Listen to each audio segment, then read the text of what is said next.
In the book of Ezekiel, Ezekiel is privileged to have this picture that sees the glory of God leaving the temple because of the rebellion of people. And there are arguments that go to and forth, but actually there is a sense that that glory has not returned yet. And when we see Jesus coming back, that's when we start to see the return of the glory to the temple. Here we have, in this account, we have Zechariah in the temple, ministering in the temple. He's got a new temple, but actually the glory of God isn't maybe there. And whereas the first, if you to unpack that a little bit, we've got to look back to some of the accounts of what we see with the temples in the Old Testament. To maybe explain what I mean, when we look first of all at the first temple, when we see in 1 Kings 8 verse 11, we see that Solomon has been given the privilege of building the temple that was on David's heart.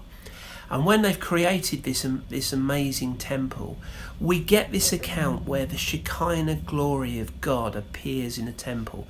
The temple is thick with the smoke and the presence of God, the physical presence and reality of God coming and filling the temple.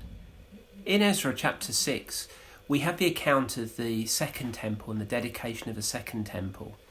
And what's very clear to see is that whereas with the first temple, there's this incredible presence of God, the Shekinah glory, the air is so thick with the presence of God, like it had been in the tabernacle.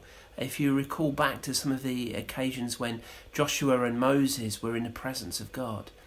Here we have in Ezra 6, the dedication of the second temple and lots of excitement and thrill. The people had returned from exile, they got their nation back, they got their temple back.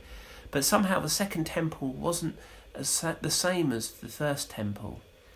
And when you look at the Forerunner prophecies, when you look at the prophecy of Malachi in Malachi 3, where he talks about the messenger coming to prepare the way of the Lord, it goes on to say that suddenly the Lord will return to his temple.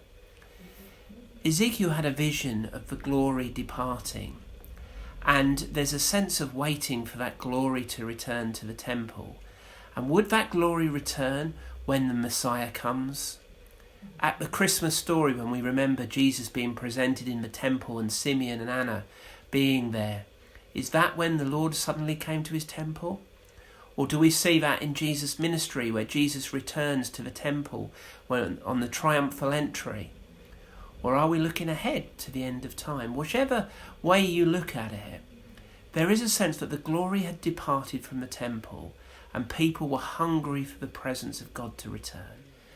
This call, this role of John to cause those who are rebellious to accept the wisdom of God has a number of elements to it. There's a messianic Jesus element to it. There's a moral Jesus element to it. And there's a holiness Jesus element to it. Israel is God's special nation, and they're meant to reflect God to the rest of the world. As God's special people, there was supposed to be this covenant relationship. This covenant relationship exists where they are supposed to reflect the nature and the beauty and the presence of God to the rest of the world. Perhaps that's why Israel comes in for such attack, why there's been throughout history so much anti-Semitism, be that the Holocaust or throughout history. You can see various occasions where the nation of Israel have come under immense attack. And even so today we see some of that. And maybe that's because the enemy wants to suppress the special nature of the relationship God has with Israel.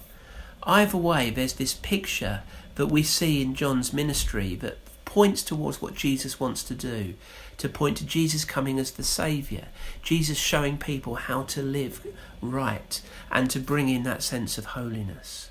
All of this is linked to an incredible picture of restoration, accepting that God's way is wisdom, accepting that God's way is right, and in doing that, discovering the transformational power of God's grace. That is the gospel. That is good news. Matthew 7, Jesus speaks that narrow is the gate and narrow is the way to salvation. And he says it's easier for a camel to go through the eye of a needle. There's a picture that in the world it's easier to go with the flow than to swim against the tide. And actually, as a follower of Jesus, we're called to live God's way. That will bring us into conflict, that will bring us into opposition. But actually, if we want to know fullness of life, then maybe we need to understand that call that calls the rebellious back to accept the wisdom of the godly.